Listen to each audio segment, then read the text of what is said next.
விஜய் காவேரி நினச்சி ரொம்பவே ஒரு பக்கம் அழுதுட்டுருக்காரு. ஸோ வந்து ரொம்ப சோகத்தில் இருக்காரு அப்படின்னு தான் சொல்லணும். இங்கே காவேரி வந்து தாத்தா பொண்ணுலேருந்து மனசு ரொம்ப கஷ்டப்படுறாங்க. எப்படியாவது தாத்தாவை பார்த்து பேசணும் அப்படின்னு பிளான் போடுறாங்க. இதனால வீட்டில் எல்லோரும் தூங்கினதுக்கப்புறமா தெரியாமல் வந்துடுறாங்க தாத்தாவை பார்க்குறதுக்கு. தாத்தா தாத்தான்னு வந்து கூப்பிடுறாங்க. உடனே என்ன காவேரி குரல் மாதிரி இருக்குது அப்படின்னு தாத்தா ஓடி வராரு.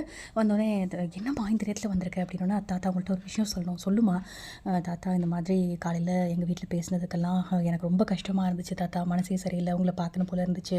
அவங்க பேசினது தப்பு தான், அவங்களுக்காக நான் உங்ககிட்ட மன்னிப்பு கேட்டுக்கிறேன் அப்படின்னு காவேரி கேட்குறாங்க. தாத்தா சொல்கிறாரு, இதில் என்னமா இருக்குது காவேரி, எனக்கு சாரதாவை பற்றி தெரியாதா, படப்படன்னு பேசும், மனசில் ஒன்றும் வச்சுக்காது, மற்றபடி இல்லை என்னமா இருக்குது நீ வந்து சொல்கிறதுக்கு. இல்லை தாத்தா, மறுபடியும் சொல்கிறேன், என்னை மன்னிச்சிருங்க தாத்தா அப்படின்னு சொல்கிறாரு. அதுக்கடையில் விஜய்க்கு வந்து காவேரி குரல் மாதிரி கேட்குதே, ஒருவேளை காவேரி வந்துட்டாளா அப்படின்னு நினச்சிட்டு இருக்காங்க.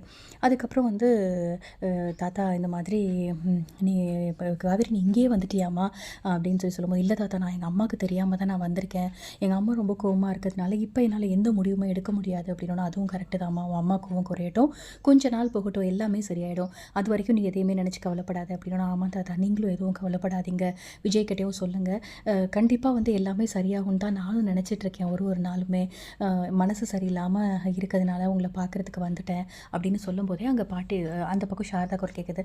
காவேரி காவேரி அப்படின்னு சொல்லி கத்தும்போது, ஐயோ தாத்தா எங்கள் அம்மா சத்தம் கேட்குது, எனக்கு ரொம்ப பயமாக இருக்குது, எங்கள் அம்மா திட்டுவாங்க அப்படின்னு சொல்லும்போது, ஆமாம்மா அவளுக்கும் கோவம் இருக்க தானே செய்யும், விஜய் பண்ணதுக்கு எல்லாருக்கும் கோவம் இருக்க தானே செய்யும், ஆனால் நாட்கள் போக போக அந்த கோவம் மாறுறதுக்கு வாய்ப்புகள் நிறையவே இருக்குது, அதனால் நீயும் எதுவும் கவலைப்படாத தாத்தா. இன்னொரு தடவை சொல்லிக்கிறேன், அவங்க பேசுறதுக்கு நீங்கள் எதுவும் தப்பாக எடுத்துக்காதீங்க, நீங்கள் வந்தோன்னே நான் ரொம்ப கவலைப்பட்டேன் தாத்தா, நீங்கள் வந்து மன்னிச்சுக்கோங்க அப்படின்னு சொல்லிட்டு காவேரி போயிடுறாங்க. இந்த பக்கம் விஜய் அப்போ தான் வராரா, தாத்தா இங்கே காவேரி வந்தாளா அப்படின்னு கேட்கும்போது, இல்லையப்பா ஒன்றுமே சொல்லலை, எனக்கு தெரியும் தாத்தா, நீங்கள் போய் சொல்லாதீங்க, காவேரி வந்திருக்கா அப்படின்னு. ஆமாப்பா வந்துட்டாளா, எனக்கு தெரியும், என்னை தேடி அப்போ வருவான்னு எனக்கு தெரியும், என்னை பற்றி ஏதாவது சொன்னாலா அப்படின்னு. இல்லைப்பா காலையில் மனசு சரியில்லாமல் நான் வந்துட்டேன், இல்லை அதை வந்து பார்த்துட்டு அவள் வந்து மன்னிச்சிருங்க, எங்கள் வீட்டில் பேசினது தப்பு தான், அவங்கள நினச்சிட்டே இருந்தேன்னு சொல்லி தான்ப்பா வந்தா அப்படின்னு சொல்லும்போது, என்னை பற்றி ஏதாவது பேசினாலா அப்படிங்கும்போது, கண்டிப்பாக சுச்சுவேஷன்லாம் சரியாகும், உன்னை பற்றியும் அவள் பேசுவா, நீ கவலைப்படாத விஜய், கொஞ்ச நாள் ஆற போட்டாலே எல்லார் மனசில் இருக்க காயமும் ஆறிடும், நீ அது வரைக்கும் பொறுமையாக தான் இருக்கணும் அப்படின்னு சொல்லி ஒரு பக்கம் வந்து தாத்தா ஆறுதலாக பேசிகிட்டு இருக்காரு.